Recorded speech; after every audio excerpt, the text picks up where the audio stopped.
Hola, buenas tardes. Mi nombre es Antonio, mejor conocido como el Celote de Jerusalén. Esta tarde quiero hacer un video donde quiero explicar algunas cosas concernientes al anticristo. A lo largo de casi 2000 años se ha hablado sobre este personaje. Hay quienes piensan que es el hijo del diablo, que se acuesta con una mujer y por medio de su semen le embaraza y ésta da a luz un hijo. ¿Qué nos dice la Biblia respecto a este tipo de cosas? Tenemos que ser cautelosos respecto a este tema, por lo cual lo haré de una manera sencilla, pero también no guardaré palabras. El apóstol Pablo escribió en la segunda carta a los tesalonicenses, en su capítulo 2, sobre la apostasía. El apóstol Pablo mencionaba, hay de aquellos que andan diciendo que ya viene el fin. Durante el siglo I había muchos grupos dentro del mismo cristianismo verdadero que eran catastrofistas, que eran sumamente apocalípticos y decían ya viene el fin, ya viene el fin y ya viene el fin. Esto estaba causando muchos problemas en las iglesias cristianas de aquella época, por lo cual el apóstol Pablo salió y le puso punto final al asunto. Les dijo, el fin no puede venir sin que primero venga la apostasía. La palabra apostasía es una palabra griega que significa apartarse de. Habla sobre el hijo de la perdición, también conocido como hombre de pecado. Se le dan muchos títulos en la Biblia. En Apocalipsis lo llaman la bestia. El profeta Ezequiel lo llama rey de Tiro. En Jeremías se le conoce como Dan, en alusión a la tribu de Dan. El profeta Daniel lo llama cuerno pequeño, rey del norte. Si mal no recuerdo, creo que es el profeta Nahum. Habla de un consejero perverso. Se refiere a este personaje. El apóstol Pablo menciona que este personaje, la Biblia Reina Valera lo llama como, lo traduce como obra de Satanás. Otras traducciones bíblicas lo vierten como operación o actividad de Satanás. Al leer el texto griego original, la palabra utilizada es energia, que es la palabra griega de cual se traduce la palabra energía al español, energy en inglés. Al analizar algunos textos de referencias en cuanto a etimología de griego koiné, menciona que la palabra energia también puede traducirse o entenderse como habilidad o como astucia. Para quienes no lo saben, las palabras no tienen un significado, sino un sentido. Por ejemplo, la palabra planta tiene muchos sentidos. Por ejemplo, segunda planta, para referirse a un edificio.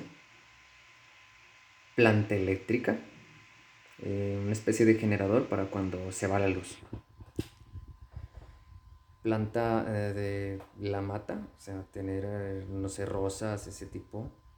O sea, tiene varios sentidos. La palabra plantilla, entiéndase como diminutivo de una planta, pero también plantilla del pie, plantilla laboral, en asociación a un equipo de trabajo. Al estar viendo la palabra energía, se entiende como habilidad.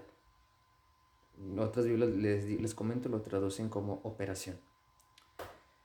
Para quienes saben un poco de hebreo, la palabra sera, se escribe con Z, significa semilla. Se traduce también como descendencia o linaje. Cuando el patriarca Abraham le dice a Jehová, no me has dado descendencia, en hebreo le dijo, no me has dado sera. Cuando Jehová le dijo a Abraham, de tu descendencia,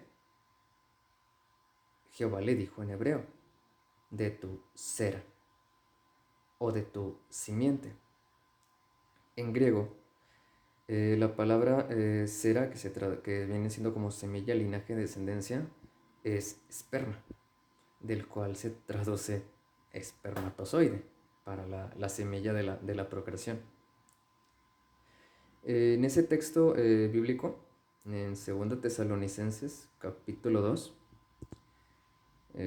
no les digo exactamente el texto, ¿por qué? Porque los quiero invitar a que lo lean, que lean el capítulo 2 de 2 Tesalonicenses. Cuando, si leen la versión Reina Valera, dice, este impío que es obra de Satanás, allí viene la palabra energia en el griego. Si la palabra griega fuera esperma, entenderíamos etimológicamente que este personaje es hijo del diablo, o hijo de Satanás en un sentido literal, de que el diablo preña a una mujer. Pero no, la palabra es energia, es habilidad. Es un personaje al cual Satanás eligió. ¿Cómo? La Biblia no lo menciona. Solamente que lo elige y lo entrena. El libro de Daniel dice que este personaje es altivo de rostro y misterioso en enigmas, dando a entender que es un personaje con gran soberbia y que no era fácil de descifrar. O sea, no podía saber ahora sí cómo amanece este día y cómo va a actuar durante la tarde. O sea, un ser misterioso. En el caso de la visión de Apocalipsis, a este personaje no le pone un rostro. O sea, el apóstol lo que vio, el apóstol Juan, vio una bestia. Algunas traducciones lo vierten como una pantera, u otros dicen un leopardo, que tiene garras como de oso y que tiene 7 cabezas y 10 cuernos. Aquí hay un aspecto interesante en cuanto a las cabezas. 6 cabezas, cada una tiene un cuerno, pero la séptima cabeza, que es muy diferente a las 6 anteriores, tiene 4 cuernos, que representan a 4 reyes, una coalición. Cuando uno lee el libro de Daniel, en la profecía concerniente al rey del norte, menciona que este personaje se sienta en el santuario de Dios y se hace pasar por Dios. Esto, dentro de la profecía de las 70 semanas de Daniel, ocurre en la semana 70, a la mitad de la semana. El profeta Daniel, mejor dicho, menciona que este personaje dice que no honrará al Dios de sus padres. Cuando uno lee el Antiguo Testamento, la expresión el Dios de sus padres alude al Dios del Nuevo Testamento. Es un mensaje dirigido exclusivo para los judíos, o los israelitas, como los quieran llamar. Y la profecía de Daniel fue escrita originalmente para el pueblo judío. Por eso la expresión del Dios de sus padres no hará caso es concerniente porque este personaje es judío. Ahora bien, de las tribus de Israel, ¿de cuál podría venir este personaje? La Biblia nos da cierta referencia. Cuando uno lee el libro del Génesis, en su capítulo 49, vemos la bendición de los hijos de Jacob. En ella se menciona a Judá y dice, el cetro nunca se apartará de Judá, dando a entender la línea de los reyes. Pero hay un aspecto muy interesante. Uno de ellos es Dan. Profetiza Jacob, a quien Jehová le puso por nombre Israel, para aludir a las 12 casas. Dice, Dan, tú juzgarás a tus hermanos.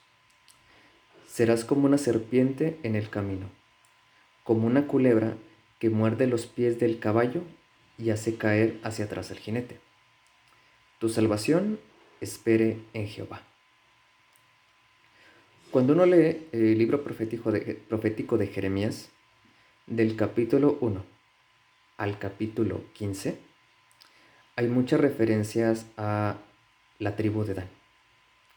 Dice en uno de los textos, desde Dan, desde el norte, se escucha el relinchar de los caballos, dice, tiemble toda la tierra. Cuando en el Antiguo Testamento se habla de carácter local, habla sobre, dice, en Israel o en Jerusalén. Pero cuando dice tiemble toda la tierra, hace referencia al mundo entero. Es sorprendente cuando uno lee el libro de Apocalipsis sobre los 144,000 sellados. Si se dan cuenta, la tribu de Dan no aparece en el Apocalipsis.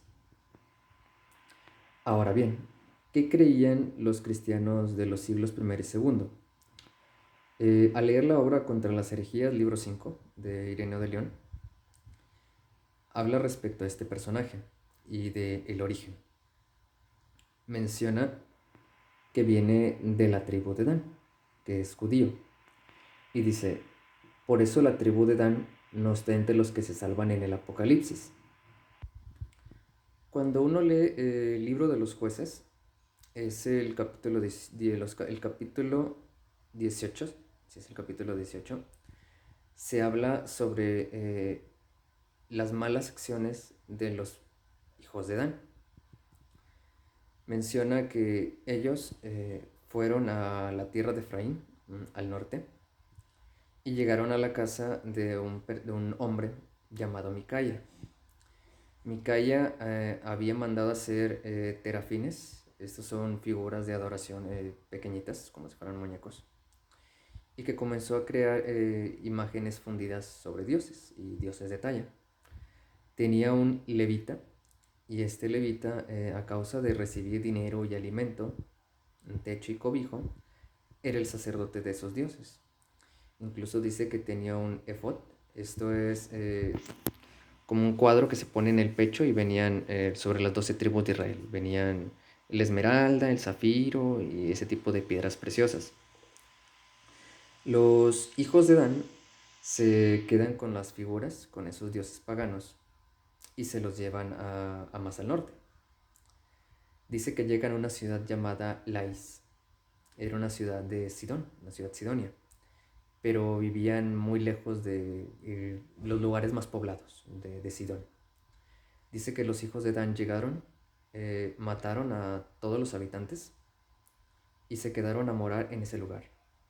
Dice el escrito bíblico que la ciudad se llamaba Lais, pero ellos decidieron llamarle por nombre Dan, en alusión a su padre del origen de la tribu de Dan. Y este levita comenzó a hacer lo que era malo, y ellos introdujeron la idolatría.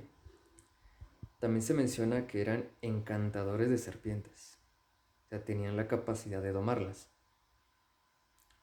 A veces me pongo a pensar en los hindúes, que, bueno, pasan las películas que logran hipnotizar a la cobra por medio de una flauta.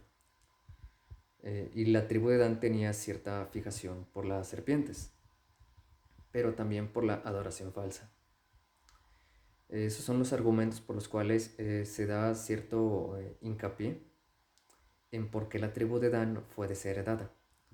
En la parte final del capítulo 18 de los jueces, se dice que ellos continuaron con la idolatría, dice, hasta la cautividad. O sea, duraron siglos. Aquí hay un aspecto interesante que les quiero recalcar.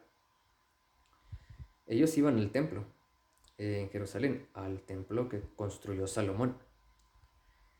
En los capítulos 19, 20 y 21 de los jueces se habla de las malas acciones de los miembros de la tribu de Benjamín, que fue una tribu que casi fue cortada de Israel, de plano.